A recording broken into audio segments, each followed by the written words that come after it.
చాలా చక్కగా చేశారు. I'm really happy. ఇదే విధంగా 9వ డివిజన్లో చాలా చక్కగా మంచి పార్క్ ఇవాళ ఇనాగ్రేషన్ అయింది. మొత్తం నెల్లూరు సిటీలో మొత్తం 50 పార్కులు ఉన్నాయి. పార్క్ స్థలాలు ఇంతవరకు ఐడెంటిఫై అయ్యి ఇంకా కూడా బయటకు తీస్తున్నాం ఒకదాని తర్వాత ఒకటి. అంటే లేఅవుట్ వేసినప్పుడు అందులో 10% పార్కుకు వదిలేయాలి. ఎవరు లేఅవుట్ వేసినా భారతదేశంలో ఎవరు లేఅవుట్ వేసినా 10% గ్రీనరీకి వదిలేయాలి. అలాంటివి నెల్లూరులో ఇంతవరకు 50 ఐడెంటిఫై, నెల్లూరు సిటీలోనే, మళ్ళీ రూరల్లో కూడా ఉన్నాయి. ఈ యొక్క 50లో దాదాపు 46 పార్కులకి టెండర్లు ఇచ్చి వర్క్ జరుగుతుంది. అందులో దాదాపు 35 దాకా అయిపోయిన ఇనాగ్రేషన్. మిగిలినవి కూడా కొద్దిగా వర్క్ ఉంది. అవి కూడా బహుశా నేను అనుకోవటం విజయదశమి లోపల 100% నెల్లూరులో పార్కుల వర్క్ పూర్తయిపోతుంది.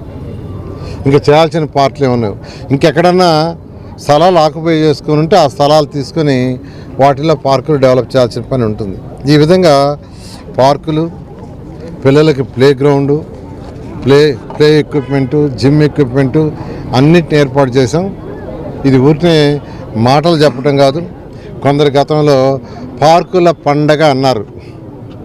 అంటే పేరుకి పండగ అని చెప్పి వదిలేస్తే ఉపయోగం ఉంది. చేయాలా, పండగ చేయాలా. ఈరోజు నిజంగా ఇక్కడికి వస్తే ఈ 13వ డివిజన్లో ఇక్కడ ఉన్న వాళ్ళ ఆనందానికి హద్దులు లేవు. కొందరు పెద్దవాళ్ళు వచ్చి సార్ చాలా చక్కగా చేశారంటున్నారు. పిల్లలు వచ్చి దే ఆర్ వెరీ హ్యాపీ, వాళ్ళ ఆనందాన్ని ఎక్స్ప్రెస్ చేస్తున్నారు. 9వ డివిజన్ పోతే పిల్లలు కేరింతలు కొడుతున్నారు. చుట్టుపక్కల మిద్దెపై నుంచి పెద్దవాళ్ళందరూ విష్ చేస్తున్నారు. ఇవన్నీ అంటే ప్రజలకు సర్వీస్ చేస్తే నిజంగా వాళ్ళు దాన్ని యాక్సెప్ట్ చేస్తారు, ఆనందిస్తారు. కాబట్టి ఈ ప్రభుత్వం, తెలుగుదేశం ప్రభుత్వం, గౌరవనీయ ముఖ్యమంత్రి నారా చంద్రబాబు నాయుడు గారి యొక్క ఆధ్వర్యంలో ఈరోజు ఇది పనిచేసే ప్రభుత్వం, మాటలు చెప్పే ప్రభుత్వం కాదు. ఇదే విధంగా ఇప్పుడు ఎండ్ టు ఎండ్ రోడ్స్ బ్యాలెన్స్లు అక్కడక్కడ కొద్దిగా ఉన్నాయి.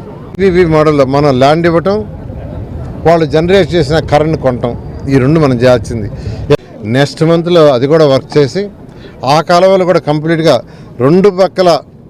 రెండు పక్కల యాక్చువల్గా రివిట్మెంట్ వాల్, కాంక్రీట్ వాల్ కట్టి పైన స్లాబ్ వేస్తాం. పైన స్లాబ్ వేస్తే దోమలు అనేవి రావు.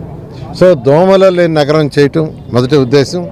రెండోది సంగం బ్యారేజ్ నుంచి నీళ్ళు రావాలా, వస్తున్నాయి కానీ ఇంటర్ కనెక్షన్ ఇవ్వాలా. సంగం బ్యారేజ్ నీళ్ళు 2014-19 తెచ్చాం, కొన్ని డివిజన్స్కి ఇచ్చాం. కొన్ని డివిజన్స్కి ఈరోజు కూడా పెన్నా రివర్లో బావుల నుంచి వస్తున్నాయి. ఎందుకంటే 165 కోట్లు ఖర్చు పెట్టుంటే అయిపోయింది. అది గత ప్రభుత్వం ఖర్చు పెట్టాల, మా మీద కోపంతో ప్రజల మీద కోపం చూపించింది. ఏదేమైనప్పటికీ ఈరోజు ముఖ్యమంత్రి గారు దాన్ని శాంక్షన్ చేశారు, నిన్నే శాంక్షన్ అయింది. కాబట్టి నెల్లూరు ప్రజలకు నేను ఒకటే చెప్తున్నాను, ఏదైతే ఎలక్షన్స్కి ముందు నేను మాట ఇచ్చానో తూచా తప్పకుండా ఈ తెలుగుదేశం ప్రభుత్వం, ఎన్డీఏ ప్రభుత్వం ఏది ఇచ్చిందో 100కి 100 పాలు చేస్తాం. మాటల ప్రభుత్వం మాది కాదని మరొకసారి తెలియజేస్తూ అందరూ కొద్దిగా ఓపికగా ఉండాల్సిందిగా నేను రిక్వెస్ట్ చేస్తున్నాను.